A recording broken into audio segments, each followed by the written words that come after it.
প্রতিটা দলেরই ভারতকে হারানোর ক্ষমতা রয়েছে। সুপার ফোরে টিম ইন্ডিয়ার বিপক্ষে ম্যাচের আগে এমন হুঙ্কার দিয়েছেন ফিল সিমন্স। জয়ের জন্য সর্বোচ্চ চেষ্টা করবে দল, দাবি বাংলাদেশ কোচের। ফাইনালে এক পা দিয়ে রাখতে কাল মুখোমুখি হবে এই দুই দল। টাইগার একাদশে পরিবর্তন আসতে পারে। দুবাই আন্তর্জাতিক স্টেডিয়ামে ম্যাচ শুরু রাত 8:30টায়। কঠিন, তবে অসম্ভব তো আর নয়। উড়ন্ত বাংলাদেশও কঠিনকে ভালোবেসেছে। ভারতকে হারালে এশিয়া কাপের ফাইনাল প্রায় নিশ্চিত হবে। বিগ ম্যাচের আগে বিশ্রামে ক্রিকেটাররা। সোমবারের প্র্যাকটিস সেশনে অধিনায়ক লিটনের ক্র্যাম্প ভীতি ছড়িয়েছিল, তবে দলের সাথে চিকিৎসকও ইতিবাচক বার্তা দিয়েছেন। আসলে আনবিটেন টিম ইন্ডিয়া চিরবৈরী পাকিস্তানকে দুবার গুড়িয়ে দিয়েছে সূর্যকুমার যাদবের দল। অভিষেক গিলদের আকাশ ছোঁয়া আত্মবিশ্বাসকে মাটিতে নামাতে পারবে কি Bangladesh? Every game, especially games involved in India. প্রতিটি দলেরই ভারতকে হারানোর সামর্থ্য আছে। খেলাটা নির্দিষ্ট দিনে হয়। বুধবার 3.5 ঘন্টা সময়ের মধ্যে কি হবে সেটাই আসল। আমরা চেষ্টা করব আমাদের সেরা ক্রিকেট খেলতে। আমরা চেষ্টা করব তাদের ভুল করাতে। এভাবেই জিততে পারি। And that's how we're trying to go into the game. Winning combination ভাঙতে যাচ্ছে বাংলাদেশ। শরীফুল ইসলামের বিকল্প হতে পারেন তানজিম সাকিব। শেখ মেহেদীর জায়গায় লেগি Rishad Hossain. There has to be belief. নিজেদের প্রতি বিশ্বাস আছে।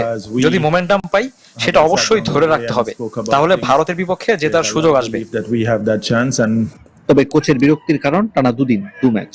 আর কোন দলে সেই অভিজ্ঞতার মুখোমুখি হতে হচ্ছে না। extremely difficult to play back-to-back T20 matches. টানা 2 দিন ম্যাচ খেলা খুবই কঠিন। এটা ভালো নয়, তবে আমরা প্রস্তুত আছি। It's not a nice thing, but again, দুবাইয়ের উইকেটে বরুণ চক্রবর্তী, অক্ষর প্যাটেল ও কুলদীপ যাদবের মতো স্পিনারদের সামলানো সহজ হবে না। সাথে বিধ্বংসী ব্যাটিং ইউনিট। ভাগ্য ভারতের পক্ষে গেলেও বিপদ বাংলাদেশের। টি-20 হেড টু হেডে দু দলের আকাশ পাতাল ফারাক। ভারতের সাথে 17 দেখায় বাংলাদেশের জয় মোটে একটি। শক্তির পাল্লা ভারী ভারতের দিকে, তবুও স্নায়ুচাপ পেরিয়ে স্বপ্ন ছোঁয়ার লড়াইয়ে নামবে টিম বাংলাদেশ। 2 আর 14 16 আনা গল্প মিলে গেলে স্বপ্নের সুপার ফোর। বিসিবি নির্বাচনে ভোটার 171 জন। সভাপতির চিঠি মেনে অ্যাডহক কমিটি কাউন্সিলর না দেয় শূন্য 6 জেলা। একই সঙ্গে তৃতীয় বিভাগ বাছাই থেকে উঠে আসা বিতর্কিত 15 ক্লাবকে নির্বাচনের বাইরে রেখেছে নির্বাচন কমিশন। ভোট গ্রহণের তারিখ অপরিবর্তিত রেখে পরিবর্তন এসেছে তফসিলের রোড ম্যাপে। তফসিল অনুযায়ী সোমবার সন্ধ্যা 7টায় ভোটার তালিকা প্রকাশ করার কথা। তবে বিসিবির নির্বাচন আদালত পর্যন্ত গড়া নয়, জটিলতা তৈরি হয়। নির্ধারিত সময়ের পরে কিছু ক্লাব থেকে কাউন্সিলরের নাম এসেছে। মঙ্গলবারও কিছু জেলা ও বিভাগীয় ক্রীড়া সংস্থা থেকে নাম জমা পড়েছে। সেগুলো যাচাই বাছাইয়ের জন্য বিকাল 4:45টায় অজ্ঞাত জায়গায় আলোচনায় বসেছিল 3 সদস্যের নির্বাচন কমিশন। অবশেষে 24 ঘন্টারও বেশি সময় পর খসড়া ভোটার তালিকা প্রকাশ করল নির্বাচন কমিশন। ক্যাটাগরি 1 থেকে 65 জন, 2 থেকে 61 জন আর 3 থেকে 45 জন কাউন্সিলর হয়েছেন। মোট ভোটার 171। নতুন করে সময় বাড়ানোর পরও 6টি জেলা ও বিভাগীয় ক্রীড়া সংস্থা থেকে কোনো নাম আসেনি। তাদের কেউ নির্বাচনে ভোট দিতে পারবে না। রাজশাহী বিভাগের 8 জেলার মধ্যে 4 জেলা কাউন্সিলরের নাম দিতে পারেনি। কাউন্সিলর হিসেবে নাম এসেছে সাবেক বোর্ড সভাপতি ফারুক আহমেদেরও। রেঞ্জার্স একাডেমি থেকে সোমবার রাত 8:30টায় জমা দিলেও খসড়া তালিকায় অন্তর্ভুক্ত করেছে নির্বাচন কমিশন। তবে 15 ক্লাবের কাউন্সিলরের নাম তালিকা থেকে বাদ পড়েছে। যদিও বৈধ কাগজপত্র নিয়ে নির্বাচন কমিশনে আপত্তি জানাতে পারে ক্লাবগুলো। প্রধান নির্বাচন কমিশনার মোহাম্মদ হোসেনের সাথে যোগাযোগ করলে তিনি জানিয়েছেন আইনি জটিলতায় তাদের কাজ বাধাগ্রস্ত হয়েছে। 6 অক্টোবর বিসিবি নির্বাচনের তারিখ ঠিক থাকলেও খসড়া তালিকা প্রকাশ, আপত্তি গ্রহণ, আপত্তির উপর শুনানি, চূড়ান্ত ভোটার তালিকা প্রকাশ সহ কার্যক্রমগুলোর তারিখ পরিবর্তন করা হয়েছে। যদিও তার আগে খসড়া ভোটার তালিকা প্রকাশ না করার জন্য নির্বাচন কমিশন বরাবর চিঠি দিয়েছিল আদালতে শরণাপন্ন হওয়া ও বাদ পড়া 4 কাউন্সিলর, তাতেও বাধাগ্রস্ত হয়নি খসড়া ভোটার তালিকা প্রকাশ। ভারতের সিরিজ বাতিলের প্রতিশোধ নেওয়ার সুযোগ বাংলাদেশের সামনে। টিম ইন্ডিয়ার আনবিটেন রান থামাতে পারলে ফাইনালেও এক পা দিয়েই রাখবে লিটন কুমার দাসের দল।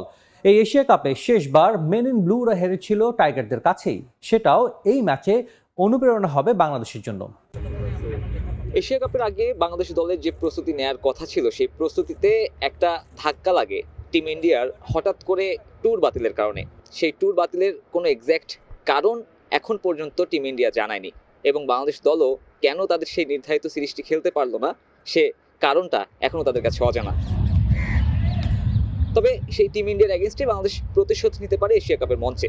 তাদের বিপক্ষে যদি একটা ভালো জয় উপহার দিতে পারে তাহলে আনবিটেন মেন ইন ব্লু যেমন হারবে, ঠিক তেমনি বাংলাদেশ দলের জন্য এশিয়া কাপের ফাইনালটা অনেকটাই নিশ্চিত হয়ে যাবে। লিটন কুমার দাসের দল এর আগেও বহু দেশীয় টুর্নামেন্টে ভারতের বিপক্ষে বেশ ভালো খেলার অতীত রয়েছে। তবে টিম ইন্ডিয়ার এগেনস্টে টি-20তে যে একমাত্র জয় সেটা সেই দিল্লিতে। এরপর থেকে এই ফরম্যাটে ভারতকে হারাতে পারেনি বাংলাদেশ।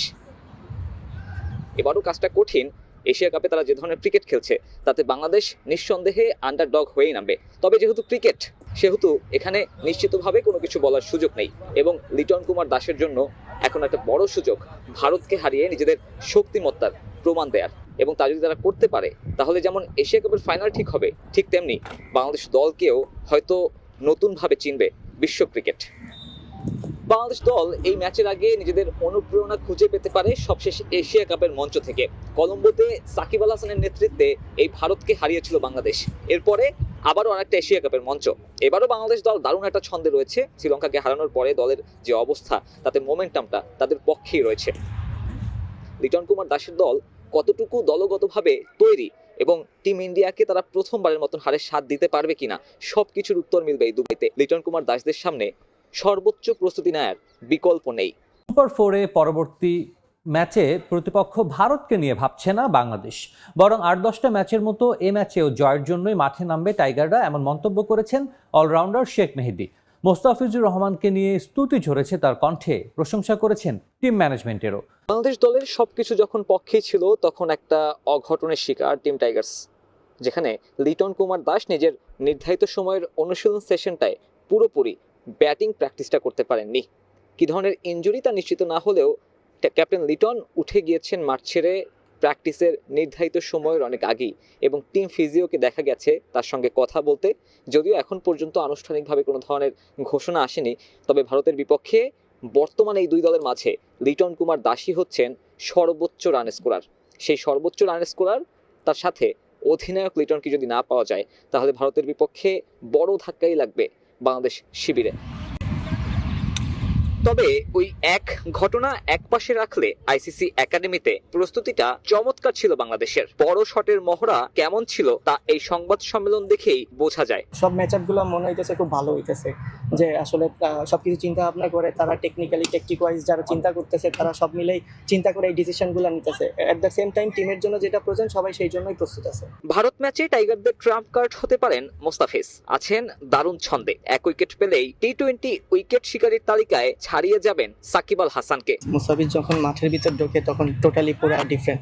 মুস্তাফিজের যে এক্সপিরিয়েন্স সেটা তো আপনারা দেখতেছেন, মুস্তাফিজ যেভাবে ডেলিভার করতেছে জাস্ট আনবিলিভেবল। আমার মনে হয় সাকিব ভাই কেন আরো ওয়ার্ল্ডের অনেক বড় বলারকে সে ছাড়িয়ে যাবে। দলের সাফল্যে কৃতিত্ব দিতে হবে টিম